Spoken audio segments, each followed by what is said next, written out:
하나님께서 이스라엘 백성을 돌이키기 위해서 내리셨던 두 번째 재앙은 이 첫 번째 재앙의 원인이 됩니다. 첫 번째 재앙은 기근 곧 흉년이었습니다. 그 원인이 무엇입니까? 가뭄입니다. 두 번째 징계로 내리는 것이 바로 이 가뭄. 성경에는 한발로 표현되기도 하였습니다. 7절 상반절 말씀을 읽어보면 또 추수하기 석 달 전에 내가 너희에게 비를 멈추게 하여 어떤 성읍에는 내리고 어떤 성읍에는 내리지 않게 하였더니 말씀하고 있습니다.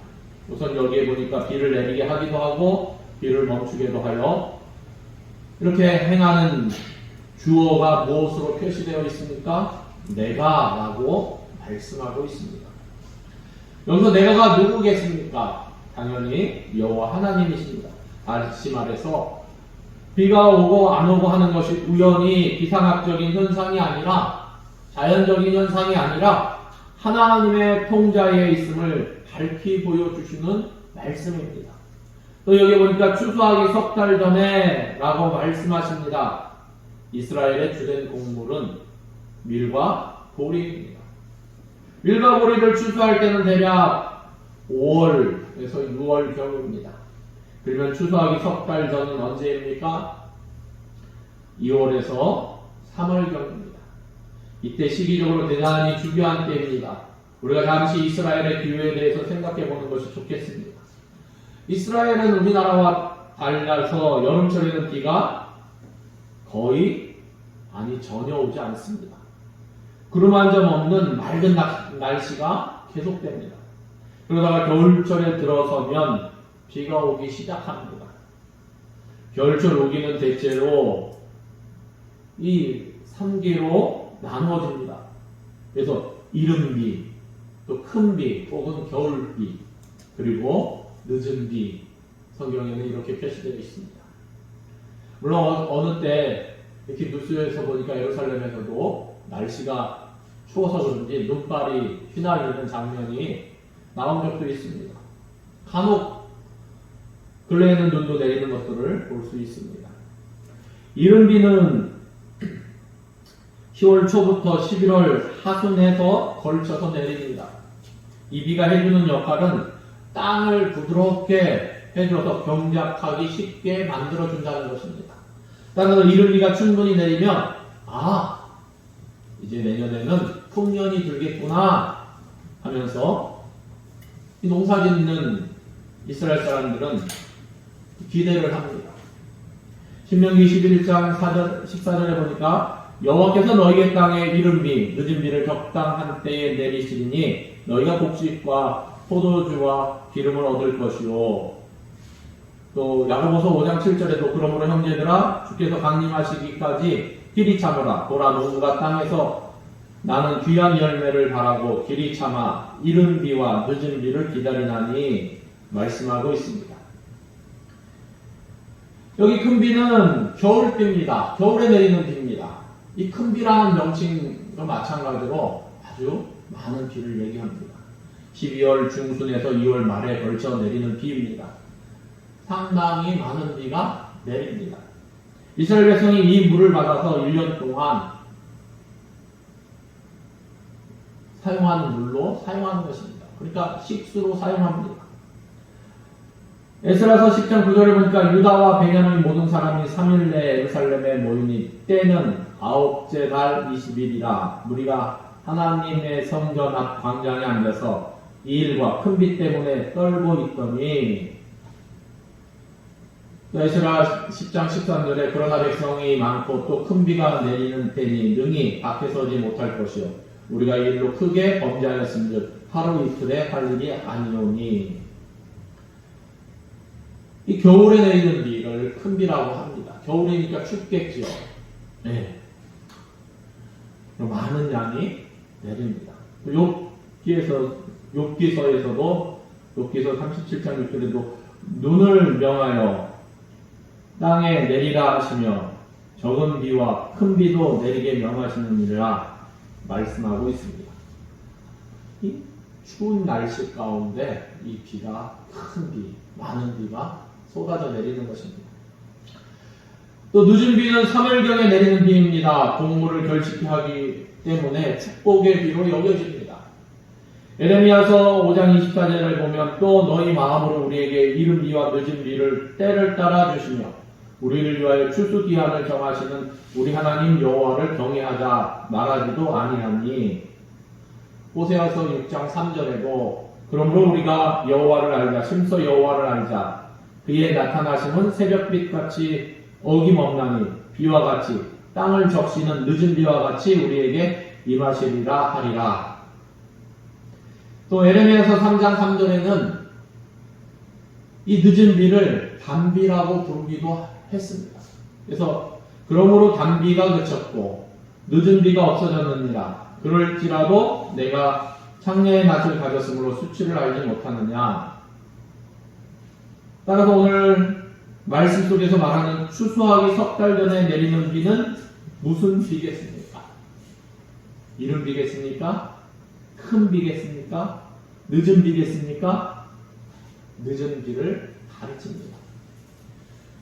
곡물이 제대로 연결기 위해서 꼭 필요한 비가 늦은 비입니다.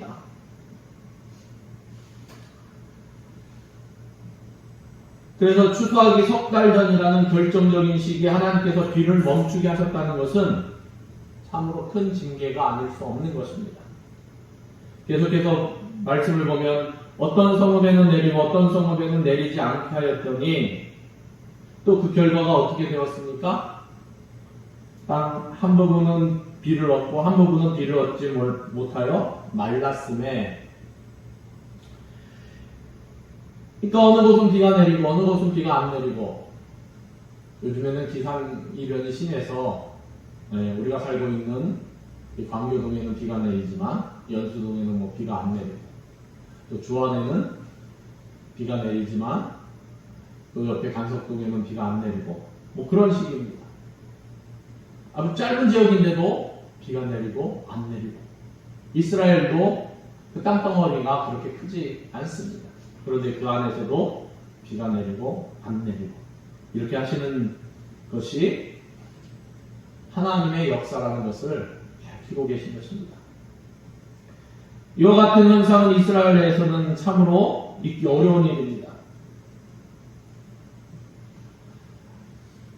워낙 땅이 적은 곳에서 이렇게 기상학적으로 서로 다르게 나타나기가 어려운데 그런 일들이 발생한다는 것입니다. 더불어 지중해성 기후의 특성상 건기인 여름철에는 구름 한 점 안 보이다가 우기인 겨울철에 비가 여기저기 가릴 것 없이 한꺼번에 쏟아지는 경향이 있습니다. 그래서 한쪽 지방에서는 비가 오는데 다른 지방에서는 비가 오지 않는 경우를 거의 볼 수가 없습니다. 오늘 본문이 우리에게 말씀하고자 하는 바가 무엇입니까? 하나의 단순한 기상학적인 현상이 아니라 그 배후에 누구의 손길이 작용했다는 것을 말씀하고 있는 것입니까? 하나님께서 그렇게 만드셨다는 것을 분명히 밝히고 있는 것입니다. 다시 말해서 비를 내리시는 분도 하나님, 비를 멈추게 하시는 분도 하나님이시라는 것입니다. 그래서 이스라엘 백성들로 하여금 하나님의 역사를 깨닫게 하려는 것입니다. 8절은 7절에 대한 결과를 묘사해주고 있습니다. 두세 성읍 사람이 어떤 성읍으로 비틀거리며 물을 마시러 가서 만족하게 마시지 못하였으나 너희가 내게로 돌아오지 아니하였느니라. 여호와의 말씀이니라. 여기서 두세 성읍은 복수입니다. 그러나 어떤 성읍은 한 성읍으로 단수입니다. 무슨 뜻이겠습니까? 비가 온 성읍이 많다는 이야기입니까? 그렇지 않으면 비가 오지 않은 성읍이 많다는 것입니까? 비가 오지 않은 성읍이 더 많다는 것입니다. 다시 말해서 비가 조금이라도 온 성읍이 비가 전혀 오지 않은 두세 성읍과 물을 함께 나누어서 사용해야 했다는 것입니다. 그러나 그 결과는 결코 만족스러운 것이 아니었습니다. 그들은 타는 목으로 비틀거리며 마실 물을 찾아갔지만 비가 내린 성읍에도 마실 물을 찾지 못했습니다. 그래서 만족함이 없었습니다. 결국은 낙심할 수밖에 없었다는 것입니다. 우리는 두 번째 재앙이 첫 번째 재앙보다 강도가 더욱 심해진 것을 볼 수 있습니다. 단순히 가물어서 농사를 재배하기 어려운 정도가 아니라 이제는 농사 짓기에 필요한 물들도 그것들 그 물조차도 고사하고 이 마실 물조차 구하기 어려울 정도가 되었다는 말씀입니다. 얼마나 목이 타든지 비틀거린다고 표현하고 있습니다.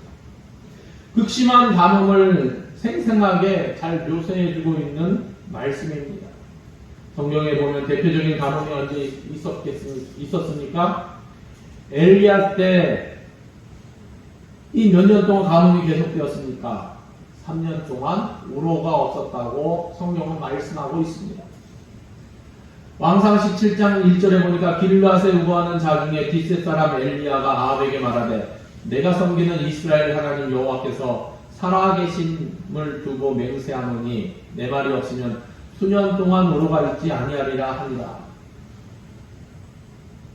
또 열왕기상 18장 1절에는 많은 날이 지나고 제3년에 여호와의 말씀이 엘리야에게 임하여 이르시되 너는 가서 아합에게 보이라 내가 비를 지면에 내리리라. 그러니까 비를 멈추게도 하시고 비를 내리시게도 하시는 분이 하나님이심을 성경은 분명히 보여주시고 비가 멈추는 것이 분명한 하나님의 징계임을 말씀하고 있습니다. 또 여기서 우로가 무엇입니까? 비와 이슬입니다. 이스라엘에서는 비도 중요하지만 그 못지 않게 중요한 것이 이슬입니다.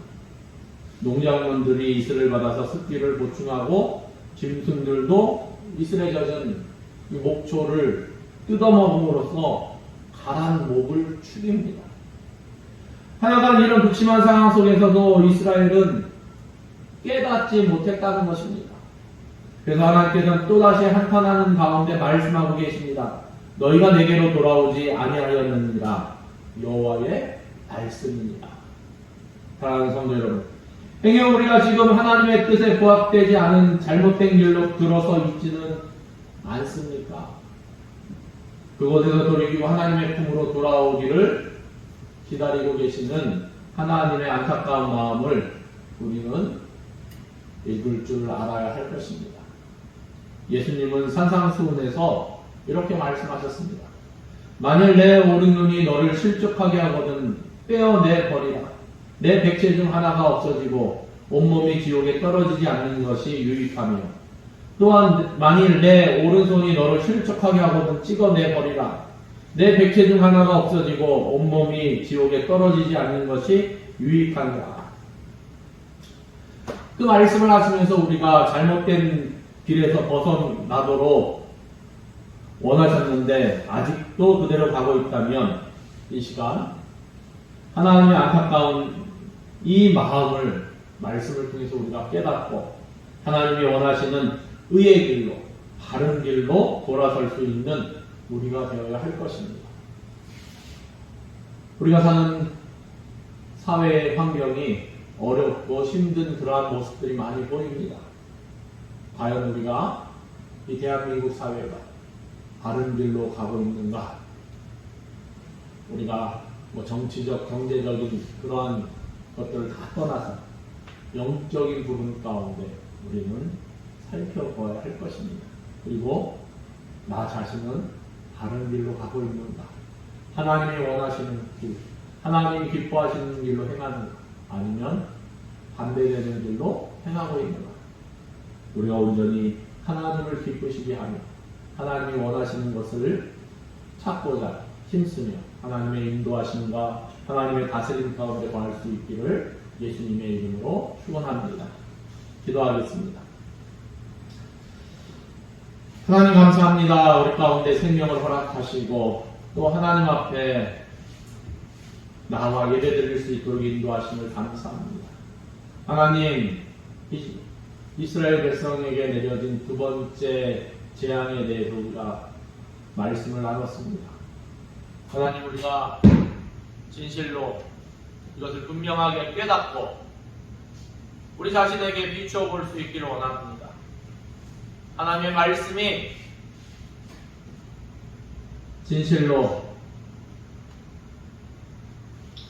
우리 삶의 거울이 될 수 있도록 인도하시고 내가 속한 이 공동체, 내가 속한 이 나라, 하나님 앞에 바르게 행하고 있는가? 우리가 돌이켜보며 하나님 앞에 자복하고 회개할 것은 회개하고 돌이킬 것은 돌이키고 나라를 위해서 또 민족을 위해서 기도하고 내 자신을 다시금 돌이켜보며 회개에 합당한 열매를 맺는 삶을 살아갈 수 있도록 하나님 인도하여 주시옵소서. 모든 것을 주님께 의뢰드리며 예수님의 이름으로 기도드립니다. 아멘.